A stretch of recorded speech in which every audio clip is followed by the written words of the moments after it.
Isa sa magandang pasyalan dito sa Taipei, ang Taipei Zoo, lalo na nga kung may kasama kang bata. Ako nga pala si Nes, isang OFW dito nga sa Taiwan. Ayan nga ho, pagkagaling namin ng gondola, ay dumiretso naman kami at naglakad dito nga sa Taipei Zoo. Bali, 100 nga pala ang entrance pagpasok nyo dyan. At talaga namang ang bata, abay kalapati nga la ay tuwan-tuwa na. At lalo na nga nung nakita niya nga aring mga flamingo na sobrang gaganda nga ng mga kulay nila at paborito kong kulay ang pink. At Wow! pagkatapos naman dito sa may koala, abay talagang sinilip-silip pa niya. Ayan, at talaga namang busy din naman ang mga koala eh. At dahil napagod nga na daw siya sa paglalakad, edi sabi nga namin, edi sumakay na nga lang muna tayo dito sa kanilang parang tren. At nang makapahinga naman nga ang mga paa, ay talagang kahit din naman kami ay napagod na din sa paglalakad. At ayan nga, ang aming banding ni Tutoy, kinekwentuhan ko siya habang nakasakay nga kami diyan. At pagdating namin, ayan, napakalaki ng pagong, hindi lang makita ang ulo. At paglakad nga namin dito, panay nga naman ang hanap ni Tutoy sa mga kung anong laman, ay di naman makita. Abay, parang siya lang, hindi ko pa rin nakikita hanggang ngayon. Ay, sino naman kaya yun? At lalo na dito sa may museum, talaga namang lahat na lang ng aquarium ay pinuntahan na nga ni Tutoy at tiningnan ang mga laman at hinanap-hanap niya.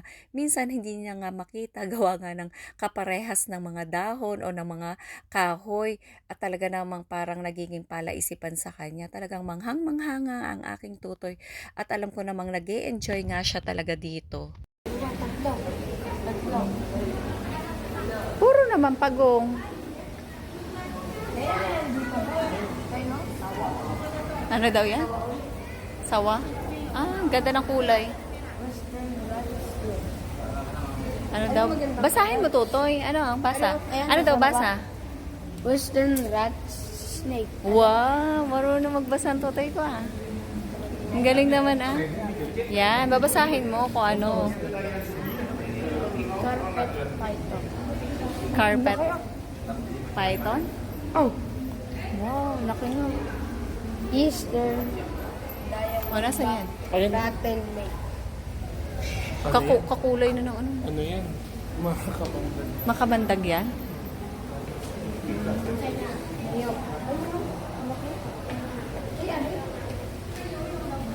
Tuwan-tuwa ang Tutoy eh. Nakapasyal sa Taipei Zoo.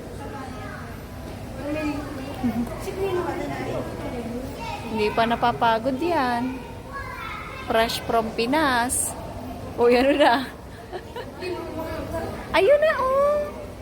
Ayun pala. Ayun. Oh, Paano hindi ko makita? nauna po nakakita ang mom. Ano yan? Oh. Bayawak?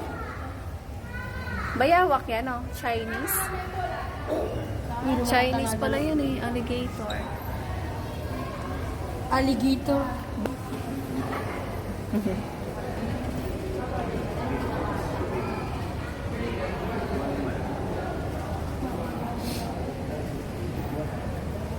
Sinilip talaga yung lahat eh, no? Kaya mo na tag-enjoy ang bata. Nag-enjoy ang bata, nakasunod sa mga matatanda. Laki, laki doon. Ito dyan.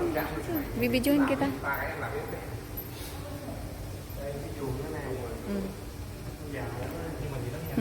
At ayan nga ho, pagkalabas namin ng museum ay dinagutom na nga ho ang bata. Ay tamang-tama at may nakita ngang ice cream din eh. E di sabi ko, ay sige, ibilin na ikaw doon. Ay ayaw pa nga nung una at gawa nga daw ng siya'y nahihiya. At hindi nga daw ho alam ang sasabihin at gawa nga naman ng Taiwan people nga naman ang kanyang kakausapin. Ay sabi ko nga lang, ay basta ituro mo laang ang iyong gusto na flavor na ice cream. Abay sige din naman nga siya at nagpunta. Ay kaso nga lang, wala pala yung kanyang chocolate flavor na gusto. Abay hindi na nga ho bumili ang bata. Ay di kumain na nga lang ho kami din ng tinapay at saka ng french fries. At meron pa nga ho palang part 2 itong Taipei Zoo namin. Sana ay panoorin nyo rin po. Thank you for watching.